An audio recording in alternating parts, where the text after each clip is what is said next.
Шунхлаа групп нийгмийн хариуцлагын хүрээнд спортын олон баг тамирчинтай хамтран ажиллаж, тэднийг дэмжиж санаа зовох зүйлгүйгээр бэлтгэл сургалт хийх боломжийг бүрдүүлэн ажиллаж ирсэн. Тэдний төлөөлөл болох 2025 онд үнэмлэхүй амжилт байгуулсан тамирчдаа Шунхлаа группын удирдлагын баг хүлээн авч уулзсан талархал илэрхийлж хүндэтгэл үзүүллээ.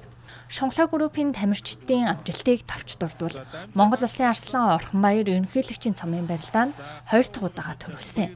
Мөн Монгол Улсын гавьяа тамирчин олон улсын хэмжээний мастер халуун болт Dakar Rally 2026 уралдаанд дэлхийн 120 тамирчнаас 16-д бичигдэж шилдэг шин тамирчны цом хүртсэн. Энэ нь Монголоос Dakar Rally-д оролцсон тамирчдаас цом хүртсэн анхны тамирчин болсон тохиолдол юм а. Мөн SJF баг Монголын сагсан бөмбөгийн холбооны цомын тэмцээний авраг багаар шалгарсан. Түүнчлэн Монгол Улсын үлэмж дархан мэргэн ямаарын захлагчтай баг үндэсний шагаан харвааны ерөнхийлөгчийн цомын тэмцээнд манлайлж алдрын цомын эзэд болсон юм а. За тэгээ өнөөдөр та бүгдийгээ бас энэ сайхан өдөр хүлээж авч уулзъя гэж бид нар бодлоо. За ялангуяа тамирчдад бол одоо сэтгэл санаа хамгийн чухал байдаг. Тэгээд бид нар та нартаа байнга цуг байсан шүү. Энэ амжилтыг чинь хуваалцах энэ мөчөөс өмнө тийм ээ тэр бас дандаа тэр тэмцээн уралдаанд ороход бүгчүүдийнхээ одоо дээлийнхэн захыг мушгиж тамирчид бусад хүмүүсийнхээ тоглолт бүх юмд нь одоо урам өгч ингээд цуг байсан.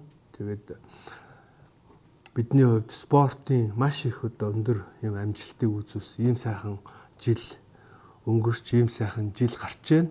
Ер нь тамирчин хүн болгон сахилгават хариуцлагатай байх хэрэгтэй тий. Өөрсдийн зорьсон зорилготой өрөх хэрэгтэй. Нийт удирдлагуудаа хүлээж авсанд маш их баярлалаа. Баяртай байна.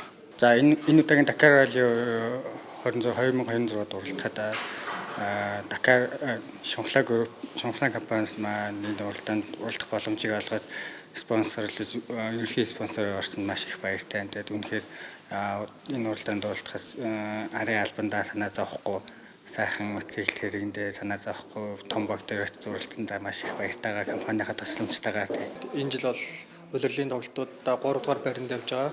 Тэгээд оны өмнө болсон холбооны цомын тэмцээн гэж байдаг. Тэгээд дам Монгол тоглогчдороо тоглолдог. Тэгээд тэр тэмцээнээс манай багийн хувьд энэ жил анх удаа болж байгаа тэмцээнд төрүүлж чадсан байгаа. Тэгээд одоо улирлын тоглолтууд ер нь дуусах тийшээ хандж байгаа. Тэгээд одоо яг хасагдах шатны чухал тоглолтууд 2 сарын сүүлээр эхэлж байгаа. Тэгээд тэр тоглолтонд манай багийнхаа одоо яг бэлтгэлжилтэндээ маш сайн гарцсан, гадаа тоглогч нар маань бас бүгдээрээ ирсэн. Яг тэрэндээ бол маш сайн бэлтгэсэн байгаа. Алдрын спорт хорооны түүхэд 80 жилийн хойд зориулсан бас шилжиж явах алдрын цом тэмцээнд 135 баг өрсөлдснөөс бас тэргүүлж бас цомоо өргөсөн. Ийм амжилттай одоо 2026 оноо эхлүүлж байна. Тэгэхэд одоо удахгүй болох үндэсний баяр одоо сар шинийхээ харваанд бэлтгэлээ базаагаад одоо ингээд сар шинийхээ харваанд бас амжилт гаргахын төлөө бэлтгэлээ сайн хийж байна да.